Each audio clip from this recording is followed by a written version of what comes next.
The last few days you have been hearing that we have some what is suspected to be some political commotion here. I want to assure you there is nothing personal. Although our friend on the other side has tried to engage in petty politics by personalizing issues, we have nothing personal in this matter. Our differences and our concern are mainly public issues. But if I may go back to these personal things he has said, it's very unfortunate that my friend has not moved from where he was in 2007 when we first, both of us, joined politics. But it appears that he has remained there 12 years later with a lot of responsibility. He's wasting time with petty personal issues. I think everybody has the right to live the life he wants to live. But I'll only conclude by saying that where he was in 2007 by lying about my social life, he's still stuck there. I want him to outgrow that, and I want to stop that thing. You may ask then, if these things are not personal, what are the issues? If you watched our press conference here, me and Mzee Haji never spoke. Because with our background and our age, Mr. Haji has 57 years of uninterrupted public service. And me, I have 37 years. Our combined public service is almost 100 years. It will be very unfortunate if we went out there and started talking about an individual. It's a very painful thing. Because we have almost seen everything in life, and we cannot bring down ourselves to either confronting or condemning or mentioning somebody in public. So it was that serious for us that we left it to the younger people, generation, who maybe can still talk about others. So that much we never wanted to personalize anything, but you know that we are not in the same league with our friend. He's a big man holding a big position in a party, but you can see that we are not in the same league because we failed even to address our own press conference because we never wanted to mention his name. That's shameful for us. At the same time, we were placed in such a situation that we found it almost impossible to provide public service in this county without interference from our colleague. And one time or the other, it had to come to public knowledge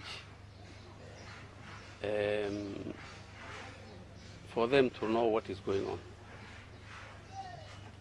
Because there has been interference with resources coming to us from the national government. As early as September 2017, when we just came in, the national government wanted to give us 140 million shillings to help with the intervention of water projects here in this town. Up to today, we have not received it. A month ago, we had a meeting with the residence of His Excellency, the Deputy President. And our county was the only one which didn't have a major national government project out of all the ASAL counties in the north.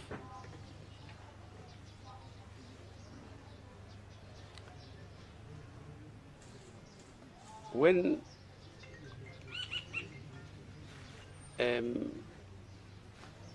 recently a small project came to implement a small dam which will have helped our people in the rural areas, our friend, because of personal interest, decided to locate it in town constituency, I think just beyond the Bola Sagara here. A dam which will carry 120 million liters of water. So apart from the fact that we have no livestock or animals or people who will depend on that dam for 120 million liters because it's not been located in the right place, because our town is getting water from the river. But internationally, you don't put a dam in the middle of a major city like this because of design, because of construction mistakes. If that dam busts, the whole of this town will be swept into the Tana River and into the Indian Ocean. It's a danger to public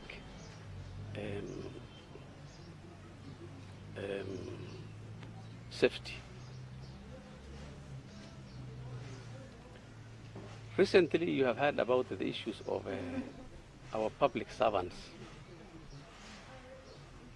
and the accusations that they are not qualified. I'm not an employment agency myself. I cannot vouch for the qualifications of those people. But what I can confirm is every person who got a job with this county deserved that job. And I'm very sure those who employ must have taken into consideration the qualifications of those people in employing them.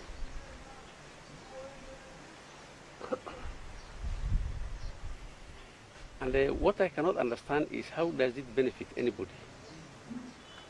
84 employees have been undergoing interrogation and interviews and intimidation for the last 2 months. They have not worked. Those are work hours lost for people who have no reason at all to be interrogated or to be interviewed. And up to now, we are not aware of anything which was found against them.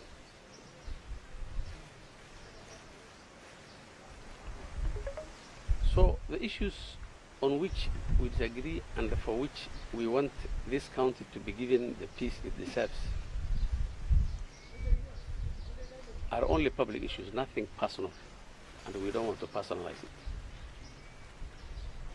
Some people started speculating about whether what is assumed to be a divide at the national level politically might be making its way to Garissa, and that we are taking sides. As far as I'm concerned, there are no sides in our politics. We are all in Jubilee. There's some conversations going on. In our county, we have absolutely no time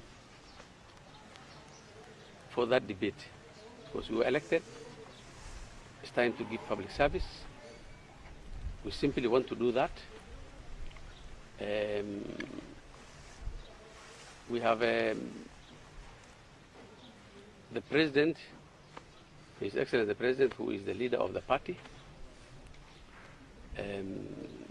We have the Deputy President, they have a job to do. The President has not been here recently, but the Deputy President has been here a few times. And whenever he comes, there has been statements, what I would call sweeping statements, of people, including our friend, pledging, talking about 2022.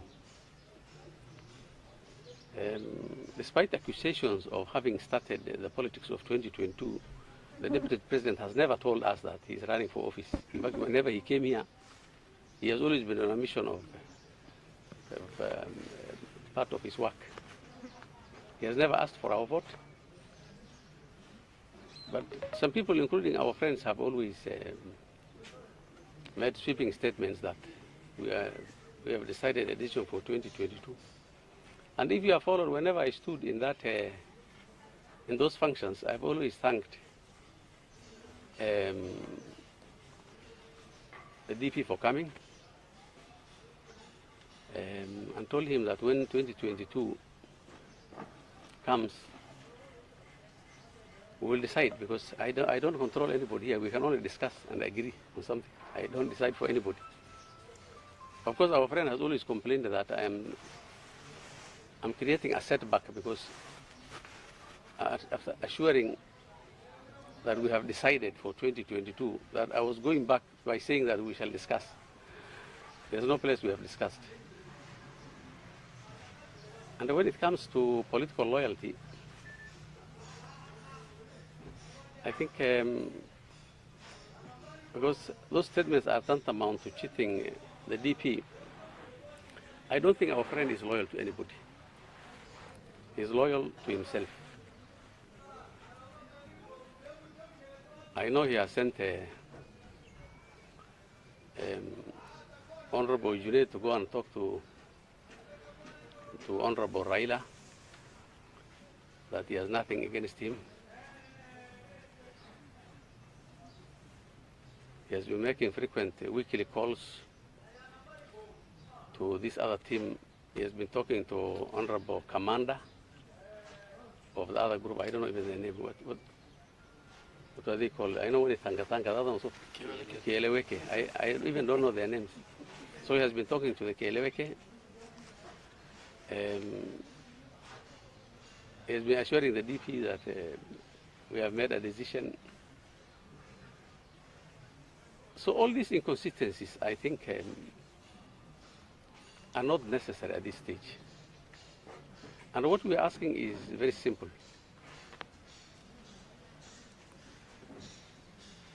Because after collectively electing our friend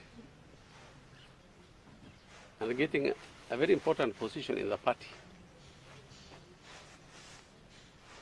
which he has used every day against us. But let me tell you, because of the selfish nature of Kenyan politics, where every community wants something for themselves, we're still very grateful to the President and the Deputy President for making our friend the leader of the majority. Because from a selfish point of view, it's a position for this county, which we want to keep. So even when it has been used against us, when he is sabotaging our development and our unity, when he has no respect for us, still we value that position. You can appreciate the contradictions, because what we would have wished for was a situation where that position its inferiority was used for the benefit and for the unity of our people. But even in the absence of that, still we cannot disown him, because as a community we value that position and the fact that we hold it. And these contradictions are very painful for us. But what are we asking?